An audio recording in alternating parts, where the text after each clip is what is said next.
Hey, Roman Trust here with Mission Forge, and today guys we're back with another video. In today's video I'm going to give you 6 more tools to help you with your blacksmithing craft. So if you hadn't seen my previous video where it was 6 tools to help you get started with blacksmithing, which is definitely geared towards those who are beginning or are on a budget, this is kind of the continuation, but check it out. I'll put the link in the description down below. This video, like I said, is kind of a continuation of that previous video, but I'm focused more on you've been blacksmithing for a while and maybe you haven't, but you're still budget conscious, so you can't afford super expensive stuff yet, and also it has to be relatively mobile and it doesn't require you to have a lot of skill to use necessarily, or other tools to use. So if I'm hearing things like get a welder, no, get a 2x72 grinder, no, get whatever, no. Okay, those are for later on down the road for them. Those aren't bad things to learn and have, but that's not what this video is set for. So with that, guys, let's get into it.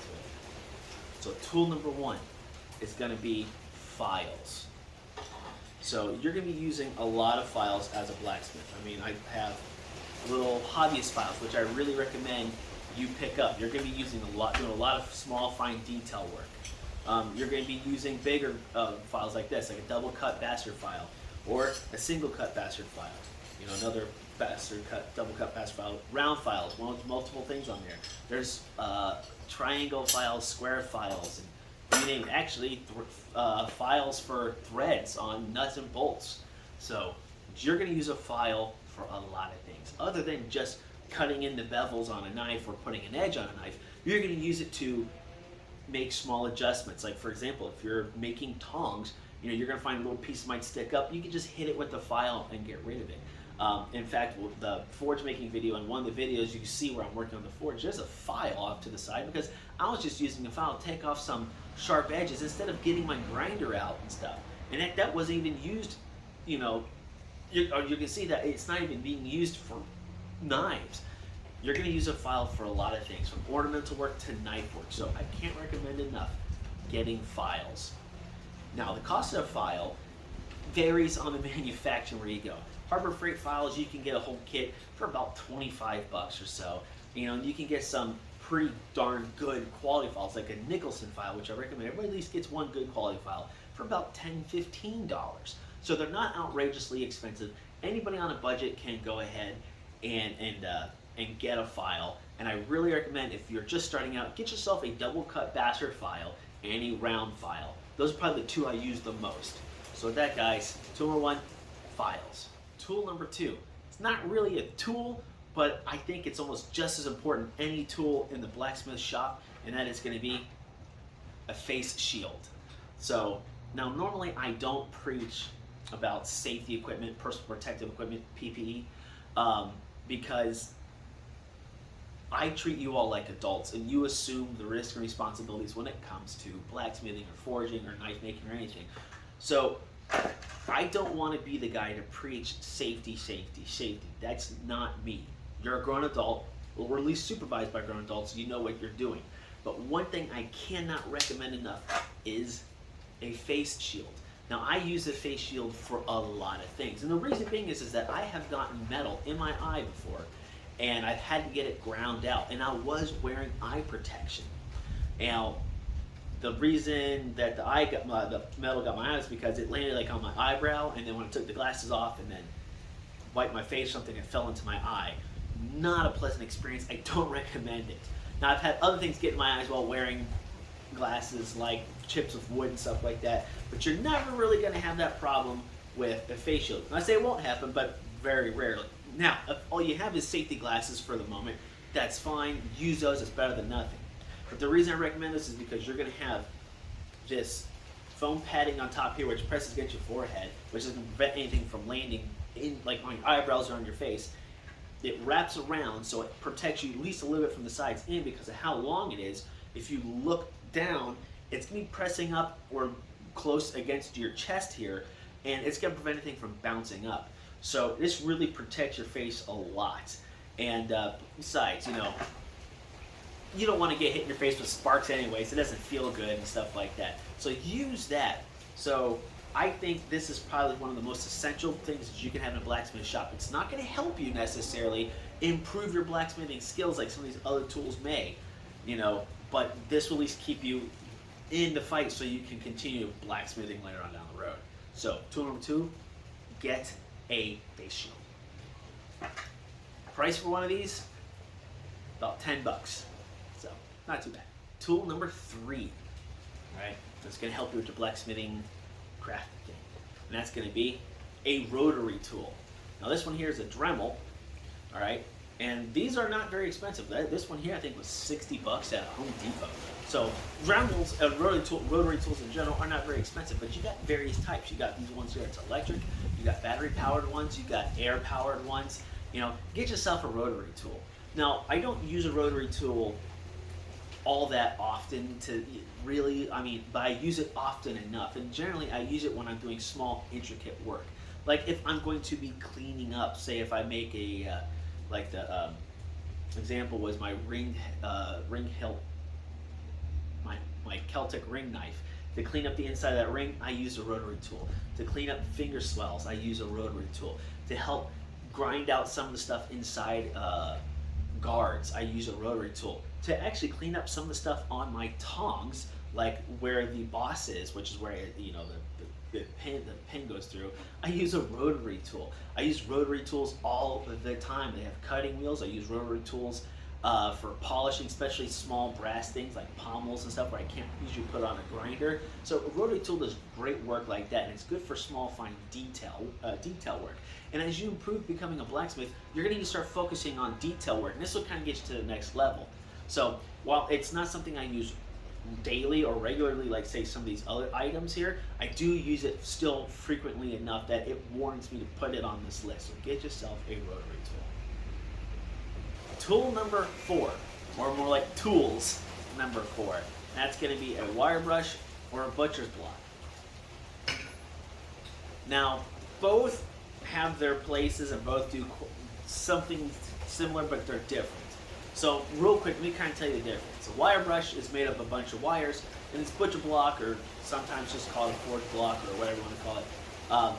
It's made up of small little flat pieces of steel and are not wire.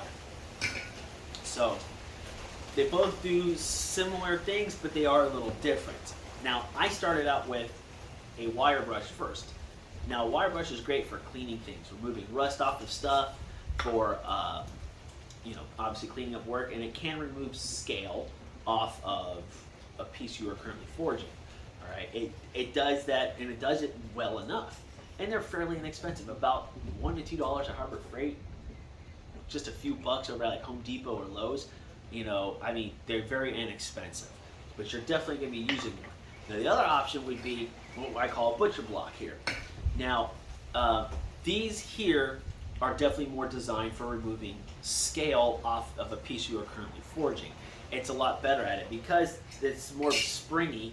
It will grip the scale a little bit more and fling it off a lot more effectively. It's a lot stronger, but it's not great for, let's say, like removing rust or cleaning some things up. Now, if I had to choose one to start with, it would be this, because I use this to remove scale. I've used this to clean things up. It's just not as effective with scale as this is.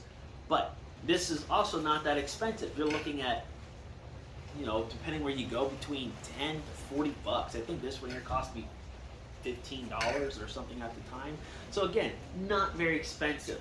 And you're going to use both of these quite often. I use this a lot still. In fact, you see it looks like it's being used, okay? This here I don't use nearly as much as this, but it does get used because I like to sometimes scrape some big chunks of scale off if I need to.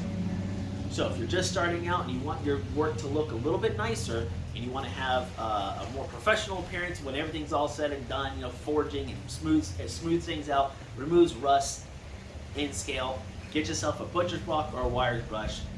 You won't go wrong with either or. Tool number 5. That's going to be clamps. Clamps.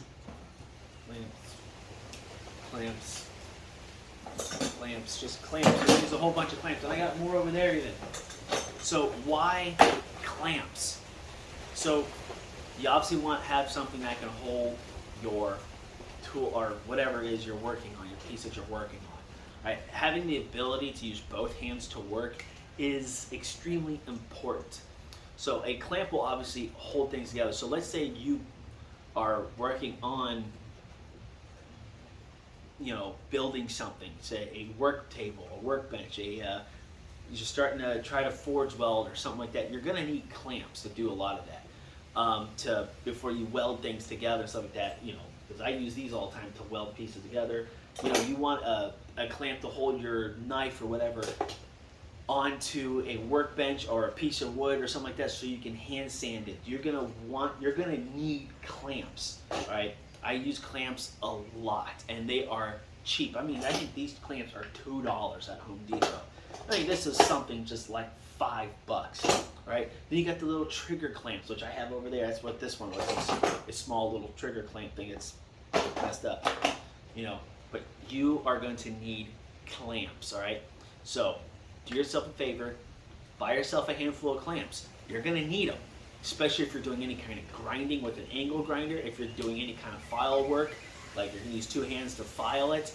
If you're going to be working with, say, hot things, like let's say you're using a torch on something, a clamp, especially if you take the little rubber pieces off of these, will hold that for you so you don't burn yourself.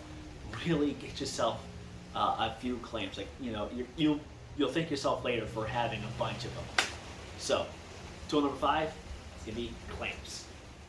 Tool number 6, and that's going to be a metal ruler. Now, you don't necessarily need a long metal ruler like this, which is actually an aluminum one.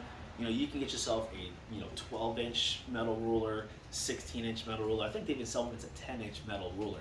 You're going to need a metal ruler of some sort. In order to really improve your blacksmithing abilities and skills and stuff, you're going to be doing a lot of measuring. You're going to want to make sure things are square. You want to make sure things are proper length. You're going to want to make sure things are, right? You're going to want to make sure that that things are the proper thicknesses and stuff like that. And a ruler comes in handy all the time. If you look at any of my videos, you're going to see I measure a lot. I try to make sure things are certain widths, certain lengths, certain thicknesses. You can't go wrong. Why a metal ruler? Because they won't melt or burn. A wooden ruler will burn, a plastic one will melt, but get yourself a metal ruler. And they're not that expensive either, guys. I think I may have paid, at the time for this, $15, $20. Again, not that expensive. You can get some smaller ones for a little cheaper, $5, $10. Just look around, Home Depot, Harbor Freight. It really doesn't matter where you go for the metal ruler. A metal ruler is a metal ruler, so get yourself one if you really want to start looking more professional, so everything is squared, straight, and even. Well, there you have it, guys. Those are my 6 tools for anybody looking to kind of level up their blacksmithing abilities, or those who still want to blacksmithing with a budget. So all these tools and all these pieces of equipment you're going to use quite often and regularly. It might not be every day, but it'll be close enough. So with that, guys, hopefully you found this video helpful. If you have, go ahead and hit that like button. Also got any comments or suggestions, leave them down below. And don't forget to hit that subscribe button and click that bell for more notifications. With that, guys, thank you for watching, and I'll see you later.